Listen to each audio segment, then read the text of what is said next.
विधान परिषदेच्या उपसभापती नीलम गोऱ्हेंनी महिला आयोगाच्या कार्यपद्धती संदर्भात बोलावलेल्या बैठकीत रुपाली चाकणकर यांच्या राजीनाम्याची मागणी करण्यात आल्याची माहिती सूत्रांनी दिली आहे। महिला आयोगाच्या कार्यपद्धतीबाबत सर्व स्तरातून नाराजी व्यक्त करण्यात येते आहे आणि त्याच पार्श्वभूमीवर चर्चा करण्यासाठी म्हणून महिला आयोगाच्या सर्व पदाधिकाऱ्यांची नीलम गोऱ्हेंनी एक बैठक बोलावली आणि या बैठकीनंतर रुपाली चाकणकर माध्यमांशी न बोलताच निघून गेल्या आहेत। महिला आयोगाला अध्यक्ष म्हणून वेळ देऊ शकेल अशा व्यक्तीची तिथे निवड करण्यात यावी ही देखील आम्ही मागणी केली, कारण आजच्या ज्या अध्यक्ष आहेत त्या पूर्ण वेळ देऊ शकत नाहीयेत। तेही त्यांनी मान्य केलं की ज्या अशा व्यक्तीची तिथे निवड करण्यात यावी जो अनबायज असेल। आम्ही अशा अनबायज व्यक्तीचीच तिथे निवड करण्यात यावी ही देखील आम्ही मागणी केली। तर ठाकरे गटाच्या उपनेत्या सुषमा अंधारे यांनी महिला आयोगाच्या अध्यक्षा रुपाली चाकणकर यांच्यावर जोरदार टीका केली। आत्ताच्या अध्यक्षांना कायदाच कळत नाही, रुपाली चाकणकर रश्मिका मंदाना आहेत का, असा हल्लाबोल अंधारेंनी केला आहे। कोण आहेत चाकणकर? कोण आहेत चाकणकर? रश्मिका मंदाना आहेत का चाकणकर स्मृती इराणी आहेत? चाकणकर आहेत कोण? म्हणजे कोणत्या क्षेत्रातल्या सुप्रीमो आहेत? राजकारणातल्या, बॉलिवूड मधल्या, प्रशासनातल्या? कोण आहेत चाकणकर की त्यांच्यावर बोलल्यावर प्रसिद्धी वगैरे मिळते? मला वाटतं काही लोकांना फारच मोठे गैरसमज असतात। त्यांनी या अंधश्रद्धेतनं जितक्या लवकर शक्य होईल तितक्या लवकर बाहेर यावं। तर महिला आयोगाच्या अध्यक्षा रुपाली चाकणकर यांच्या राजीनाम्याची मागणी रोहिणी खडसेंनी केलेली आहे। रुपाली चाकणकर अकार्यक्षम असल्याची ही टीका त्यांनी केली। आजही विधान भवनातील महिला आयोगासंदर्भातील बैठकीवरून त्यांनी जोरदार टीका केली आहे। मी आधीच सांगितलं, बैल गेला आणि झोपा केला हे असल्या प्रकारांमध्ये तिथे जिथे काहीही निष्पन्न होणार नाहीयेत, फक्त वेळेचा दुरुपयोग तिथे होईल। म्हणजे फक्त लोकांच्या तोंडाला पाणी पुसण्याचा आणि एक दिखावा होणार आहे तिथे की आम्ही चर्चासत्र आयोजन केलं। या चर्चासत्रातनं काय निष्पन्न होणार आहे? त्यासाठी जे वैष्णवीच्या केसमध्ये घडलेलं आहे त्या केसमध्ये तुम्ही महिला आयोगाच्या अध्यक्षांना जबाबदार का धरत नाहीये? त्यांचा राजीनामा घेणं गरजेचं असताना बैठकांचा फालतूपणा का लावलं? टाइमपास का करतायत? सगळ्या महाराष्ट्रातल्या प्रमुख महिला नेत्यांना तुम्ही बोलवलंय आणि तिथे चर्चासत्र आयोजित करतायत। मला असं वाटतं हा सगळा दिखावापणा आहे आणि यातनं काहीही साध्य होणार नाही। तर महाविकास आघाडी महिला शिष्टमंडळामध्ये नाराजी नाट्य सुरू असल्याचं पाहायला मिळालं। ठाकरे सेना आणि राष्ट्रवादी शरद पवार गटाकडून काँग्रेसला डावलल्याची चर्चा आहे। काँग्रेसच्या महिला नेता संगीता तिवारी राजभवनाच्या बाहेरच दिसून आल्या। शिष्टमंडळामध्ये फक्त ठाकरे सेनेच्या आणि शरद पवार गटाच्या महिला नेत्यांचाच सहभाग होता आणि त्याच राज्यपालांच्या भेटीला गेलेल्या आहेत। त्यामुळे मवियामधील काँग्रेसला इथं डावललं का अशी चर्चा सुरू झाली आहे।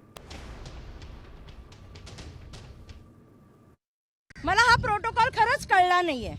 म्हणजे महामहिम साहेब समजा घाबरत असतील तर त्यांनी फक्त 2च महिला म्हणल्या असत्या। मग असे जर तुम्ही घेऊन जात असाल तर आम्ही पुण्यावरनं आलो होतो आणि महाविकास आघाडीमध्ये काँग्रेस खांद्याला खांदा देऊन काम करते ना, त्यामुळे काँग्रेसची महिला ही पाहिजेच होती। त्यांनी स्वतः आज जाऊन म्हणलं पाहिजे होतं की काँग्रेसची महिला बाहेर उभी आहे, त्यांना बोलवा। तर संजय राऊत आणि गिरीश महाजनांमध्ये चांगलीच जुंपली। संजय राऊतांनी एवढी दलाली आजवर कुणीही केली नसेल अशा शब्दात महाजनांनी प्रत्युत्तर दिलं। तर गिरीश महाजन म्हणजे पक्ष फोडायला नेमलेला दलाल अशी जहरी टीका राऊतांनी केली आणि त्यावर संजय राऊतांच्या दलालीमुळे शिवसेनेचं नुकसान झाल्याचं महाजनांनी म्हटलं आहे।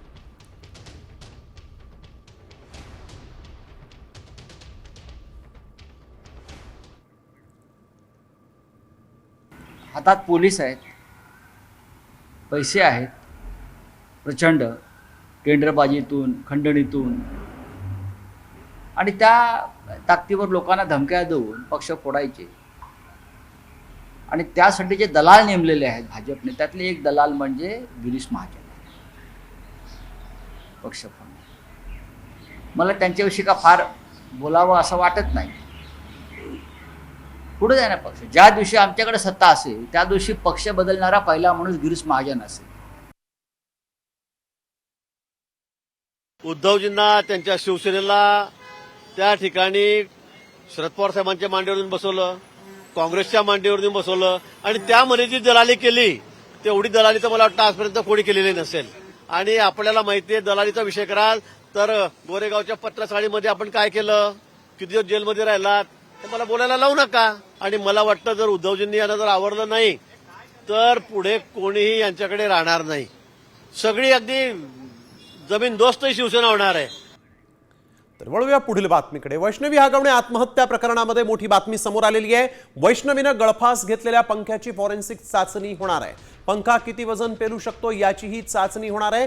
राहत्या घरातील पंख्याला गळफास घेऊन वैष्णवीनं आत्महत्या केली होती आणि आता या पंख्याची फॉरेन्सिक चाचणी करण्याचा निर्णय घेण्यात आलेला आहे. आणि हा पंखा जो आहे तो किती वजन पेलू शकतो याचा अंदाज देखील लावण्यात येईल. तसंच पंख्याची फॉरेन्सिक चाचणी होणार आहे.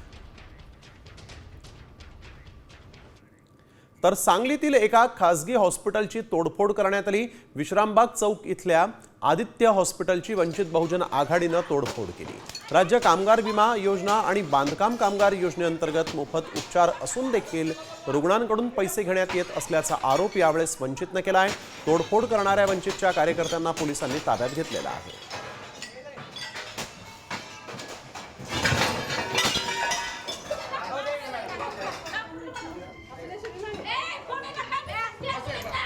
तुम्ही कसं करू शकता मी पण तसं करू शकते लक्षात ठेवायचं. फोडायचं नाही आजूबाजूचं काय नुकसान केलं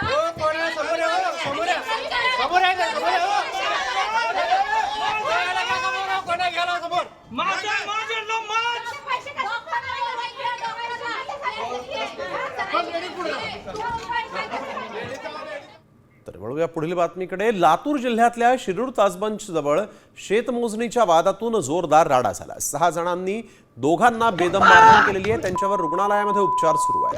शेतजमीन मोजण्याला विरोध करण्यावरून हा राडा झालेला आहे.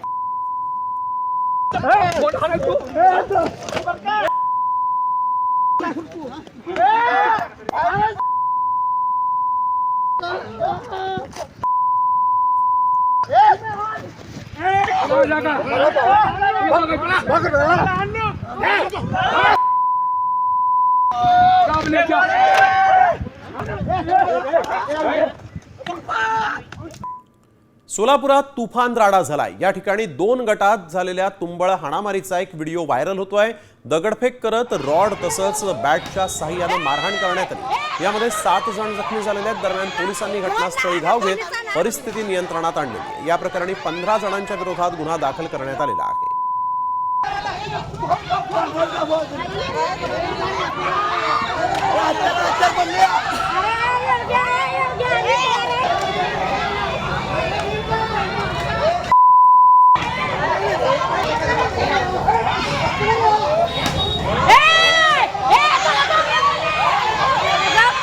वळूया पुढील बातमीकडे. बीडमध्ये पुन्हा हाणामारीची घटना घडली. शेतजमिनीच्या वादातून 2 गटामध्ये ही हाणामारी झाली असून ही घटना कॅमेऱ्यामध्ये कैद झाली आहे. अंजनवती गावात शेतीची मशागत सुरू असताना 2 गटात वाद उफाळून आला आणि या राड्यात महिलांचा देखील समावेश पाहायला मिळाला. या प्रकरणी 3 विरोधात नेकनूर पोलीस ठाण्यामध्ये गुन्हा दाखल करण्यात आलेला आहे.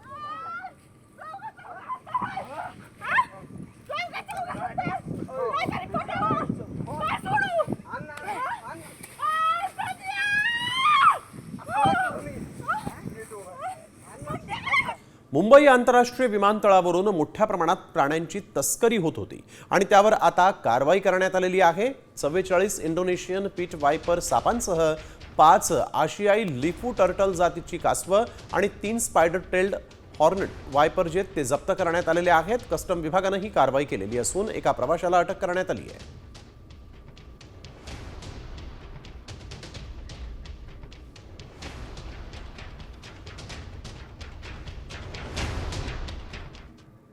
तर वळूया पुढील बातमीकडे. नवीन बूट बॉक्समधून काढण्याआधी जरा तपासून घ्या, कारण तुमच्या बुटामधून नाग निघू शकतो. नाग, होय, असाच एक धक्कादायक प्रकार घडलाय नाशकात. पिंपळगाव बसवंतमध्ये सोहेल शेख यांच्या घरात ही घटना घडली. सकाळी बूट घालण्यासाठी बॉक्स उचलला, त्यातून हालचाल होत असल्याचं लक्षात आलं. बॉक्स उघडला तेव्हा त्यातून नाग निघाला. वन्यजीव रक्षक पिटू पवार यांनी मग या नागाला पकडून सुरक्षित नैसर्गिक अधिवासात सोडून दिलेला आहे.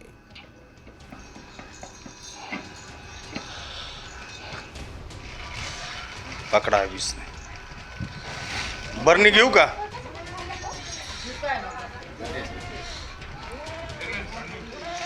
वळूया पुढील महत्त्वाच्या बातमीकडे. राज्यामध्ये पावसानं उघडीप दिली आहे. उन्हाचा चटका आणि उकाड्यातही वाढ झालेली आहे. दुसरीकडे विदर्भामध्ये पावसाचा येलो अलर्ट जारी आहे. विदर्भातील वर्धा, नागपूर, भंडारा, गोंदिया, चंद्रपूर, गडचिरोली जिल्ह्यामध्ये विजांसह वादळी पावसाचा अंदाज आहे, तर मराठवाड्यामध्ये तुरळक ठिकाणी विजांसह हलक्या पावसाचा अंदाज हवामान विभागानं वर्तवला आहे. सिंधुदुर्ग जिल्ह्यामध्ये जोरदार पावसाच्या सरींची शक्यता आहे.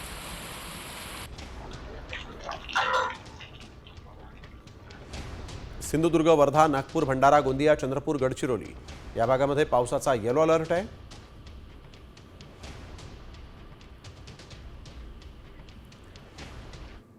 मुसळधार पावसाचा कांदा पिकाला मोठा फटका बसलाय. रांजणगाव गणपती परिसरातील शेतकरी कुंडलिक चिखले यांच्या 1 एकरावरील कांदा जो आहे तो पावसानं अक्षरशः सडून गेलाय. कांदा लागवडीसाठी केलेला खर्च देखील निघणार नाहीये, त्यामुळे शेतकरी आता आर्थिक अडचणीत सापडले आहेत. शेतकऱ्यांनी सरकारकडे मग नुकसान भरपाईची मागणी केलेली आहे.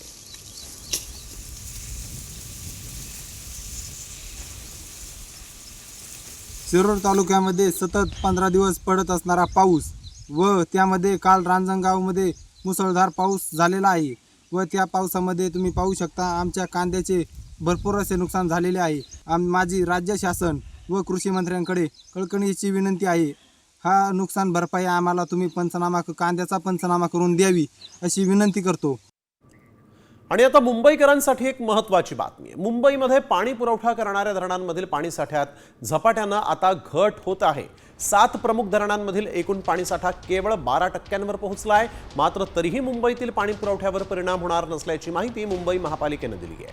31 जुलैपर्यंत पुरेसा पाणीसाठा असल्याचं महापालिकेनं सांगितलेलं आहे. तर अप्पर वैतरणामध्ये 6.37%, मोडकसागरमध्ये 31.18%, तानसामध्ये 12.32% इतका पाणीसाठा आहे. तर मध्य वैतरणामध्ये 14.2%, भातस्यामध्ये 10.52%. तर विहारमध्ये 31.20%, तुळशी तलावामध्ये 12.89% इतकं पाणी आहे. वळूया पुढील राजकीय बातमीकडे. स्वाभिमानी शेतकरी संघटनेचे अध्यक्ष राजू शेट्टी यांनी कृषी मंत्र्यांवर पुन्हा जोरदार निशाणा साधला.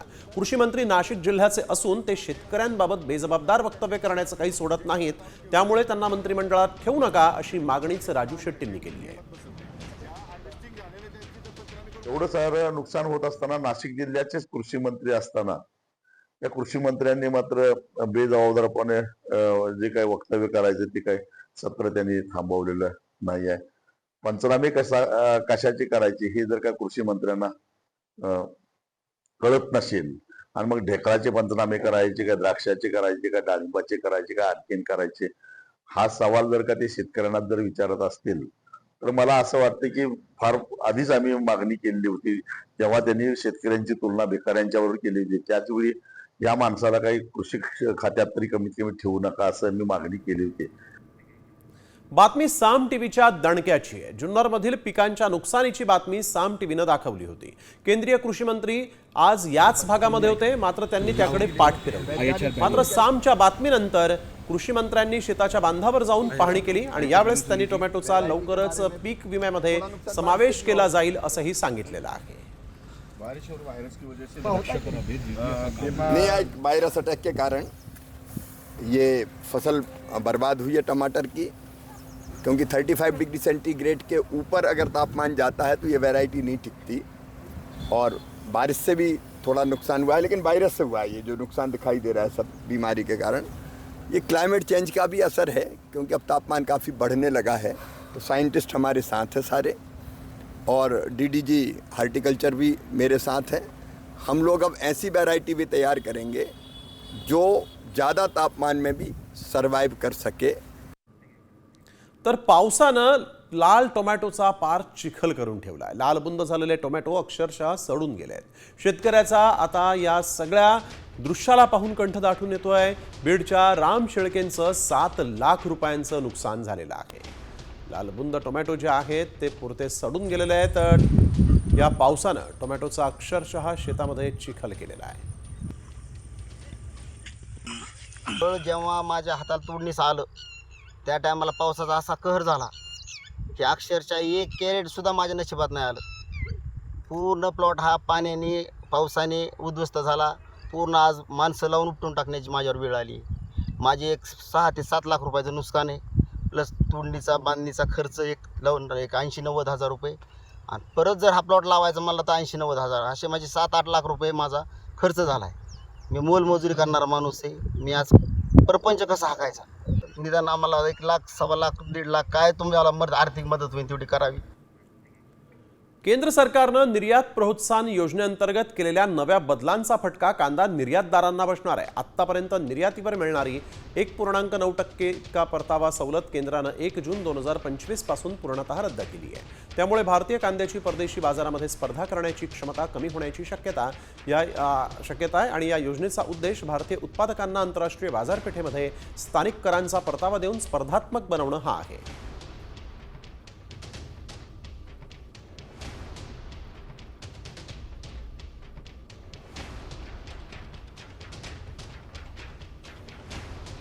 कांद्याची निर्यात आता अधिक महागणार आहे. 1.9% इतके परताव्याची सवलत रद्द करण्यात आलेली आहे.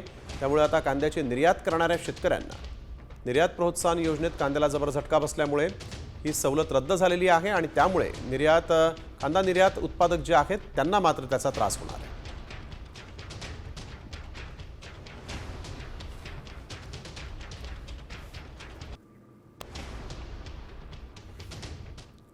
तर वळूया पुढील बातमीकडे. आषाढी वारीवर कोरोनाचं संकट आणखीन गडद होत चाललंय.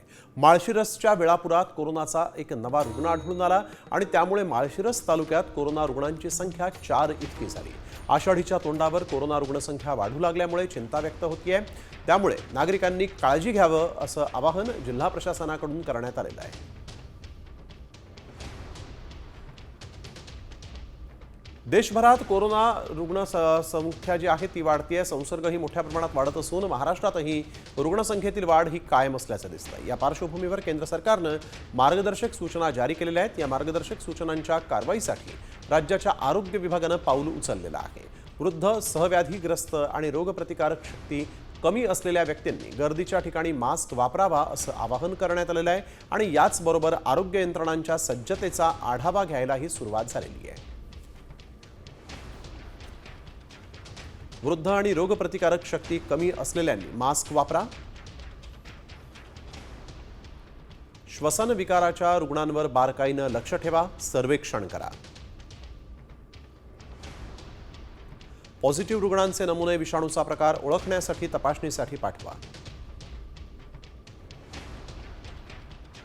राज्यभरामध्ये रुग्णालयांच्या तयारीचा आढावा घेण्याचे निर्देश आहेत. ऑक्सिजन, पीपी किट, व्हेंटिलेटर पुरेशा प्रमाणात उपलब्ध ठेवा.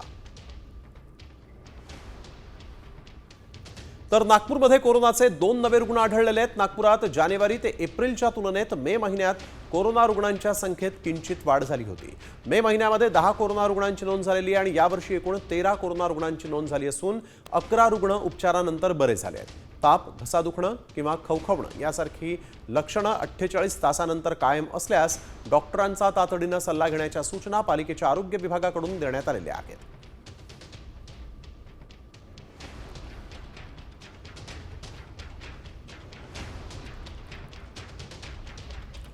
राज्यात आणि देशातही कोरोना रुग्णांमध्ये वाढ होतीये आणि त्याच पार्श्वभूमीवर विदेशवारी करण्याबाबत सूचना देण्यात आलेल्या आहेत.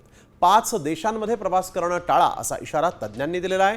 चीन, सिंगापूर, तैवान, हाँगकाँग आणि अमेरिका या देशात कोरोना रुग्णांमध्ये वाढ होतीये. त्यामुळे तिथं प्रवास टाळा. जर प्रवास अटळ असल्यास कोरोना प्रतिबंधात्मक नियमांचं पालन करण्याचा सल्ला देण्यात आलेला आहे.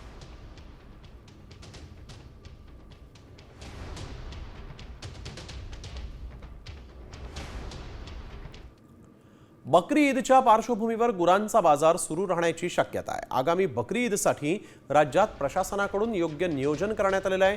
या काळात कायदा आणि सुव्यवस्था राखत सर्व संबंधित यंत्रणांनी समन्वयानं काम करावं असे आदेश मुख्यमंत्री देवेंद्र फडणवीस यांनी दिले आहेत. ईदच्या काळात गुरांचे बाजार बंद ठेवण्याबाबत गोसेवा आयोगानं काढलेले आदेश रद्द करण्याची मागणी मुस्लिम आमदारांकडून करण्यात आलेली होती. त्यावर सरकारकडून सकारात्मक प्रतिसाद देण्यात आला आणि या संदर्भात नव्यानं आदेश काढण्यात येणार असल्याचं सांगण्यात येत आहे.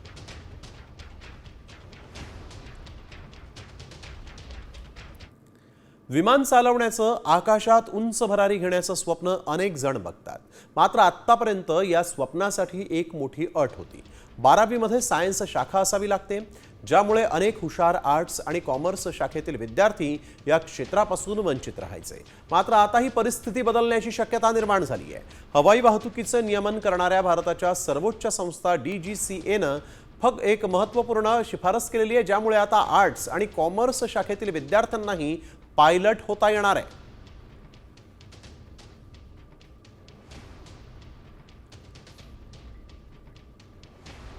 पायलट प्रशिक्षण केवळ सायन्स शाखेतील विद्यार्थ्यांसाठीच मर्यादित.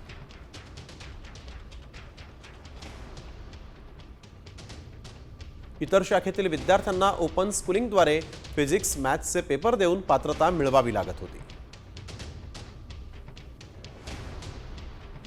विज्ञान शाखेची अट रद्द करण्यासाठी DGCAचा नागरी उड्डयन मंत्रालयाला प्रस्ताव गेला आहे.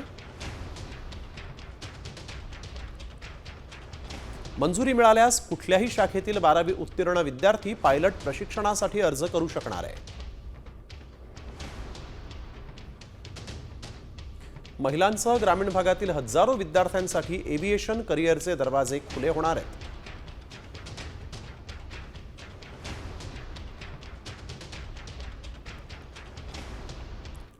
वळूया पुढील महत्त्वाच्या बातमीकडे. 11वी ऑनलाईन प्रवेश प्रक्रियेला आता 5 जूनपर्यंत मुदतवाढ देण्यात आली आहे. 5 जून रोजी दुपारी 2 वाजेपर्यंत ही मुदतवाढ देण्यात आलेली आहे. इनहाऊस कोट्याअंतर्गत खासगी व्यवस्थापनाच्या कनिष्ठ महाविद्यालयात 10% जागा आरक्षित करण्यात आलेल्या आहेत. त्यामुळे वेबसाईटवर इनहाऊस कोट्यातील शाळांमध्ये बदल करण्यासाठी पालकांना आणि विद्यार्थ्यांना पुरेसा वेळ मिळावा म्हणून शिक्षण संचालनालयानं हा मोठा निर्णय घेतलेला आहे.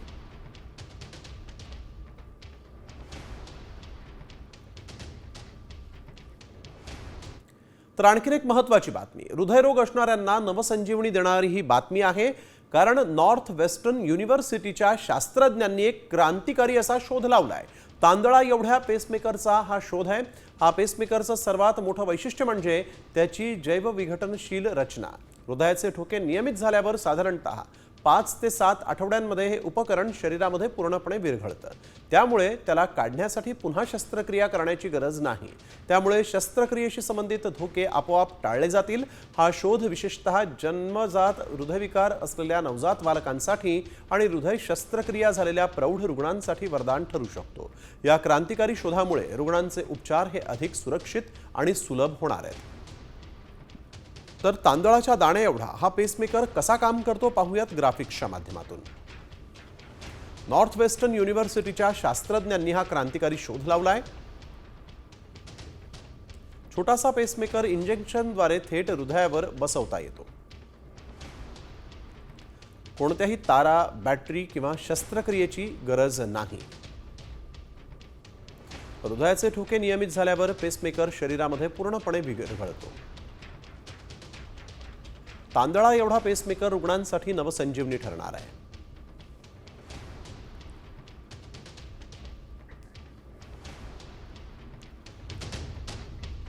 अयोध्येतील राम मंदिरामध्ये आजपासून दुसरा प्राणप्रतिष्ठा सोहळा सुरू झाला आहे. शरयू आरती स्थळावरून कलश यात्रा काढण्यात आली.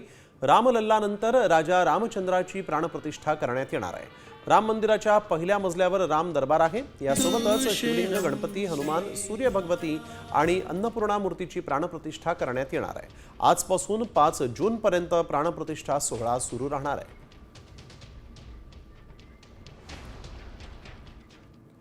तर एक महत्त्वाची बातमी. पाकिस्तानमधून भूकंपाचा फायदा घेत तुरुंगामधून तब्बल 216 कैदी पाकमधून फरार झालेले आहेत. काल रात्री उशिरा कराचीला भूकंपाचा धक्का बसला आणि यावेळेस सुरक्षेसाठी कैद्यांना त्यांच्या बराकीतून बाहेर काढून मुख्य गेटपर्यंत नेण्यात आलं. मात्र यावेळेस त्याचा फायदा घेत किमान 216 कैदी हे पळून गेलेले आहेत. यापैकी 80 पेक्षा अधिक कैद्यांना पुन्हा पकडण्यात आलेलं आहे. तर अजूनही काही कैदी हे फरार असल्याची माहिती मिळते आहे.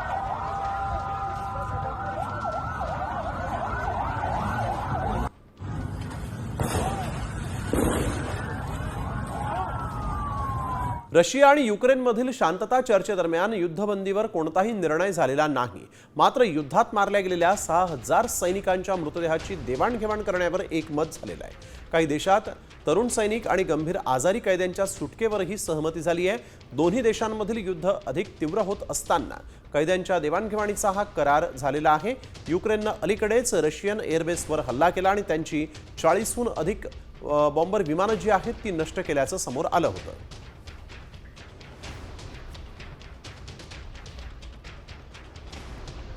बातमी इटलीमधून माउंट एटना ज्वालामुखीचा पुन्हा एकदा उद्रेक झाला. ज्वालामुखीचा उद्रेक झाल्यानंतर अनेक पर्यटक आपला जीव मुठीत धरून इथून पळताना दिसले. काही वेळातच ज्वालामुखीतून निघणारी राख, धूर आणि गरम लावा काही मैल दूरवर पाहायला मिळाली. अनेक पर्यटकांनी या घटनेचा व्हिडिओ देखील बनवलेला आहे.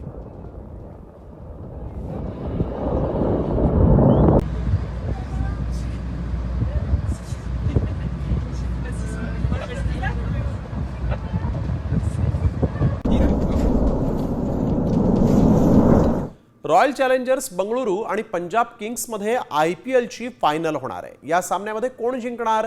IPLच्या 18 वर्षांच्या इतिहासात कोणता नवा रेकॉर्ड रचला जाणार आहे? पाहूयात या स्पेशल रिपोर्टमध्ये. IPLची फायनल कोण जिंकणार?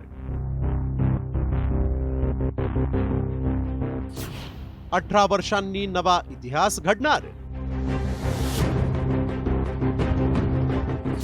पंजाब किंग्स आणि RCB आमने सामने.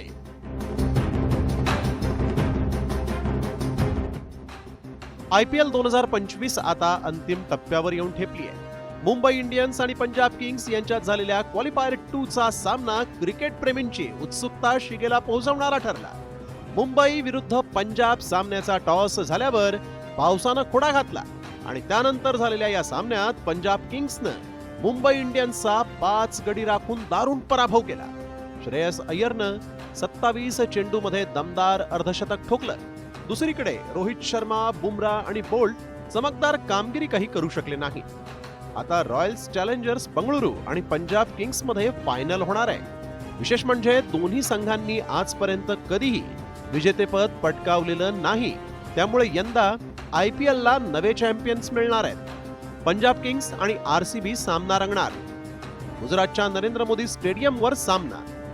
18 वर्षांच्या इतिहासात पहिल्यांदाच IPLला नवा विजेता मिळणार. संध्याकाळी 7:30 वाजता सामना सुरू होणार. पावसाचा व्यत्यय आल्यास रिझर्व्ह डेचा नियम लागू. रिझर्व्ह डेनुसार सामना 4 जून रोजी खेळवला जाईल. दुसऱ्यांदा संधी मिळालेल्या पंजाब किंग्सची सगळी मदार श्रेयस अय्यर, प्रियांश आर्या आणि प्रभसिमरन सिंग यांच्यावर असणार आहे. तर RCBची मदार किंग कोहली आणि रजत पाटीदारवर असणार आहे. त्यामुळे फायनलमध्ये कोणाची बॅट तळपणार आणि कोण आपल्या टीमला पहिलं विजेतेपद मिळवून देणार याकडे साऱ्या क्रिकेट प्रेमींचं लक्ष लागलंय. ब्युरो रिपोर्ट, साम TV न्यूज.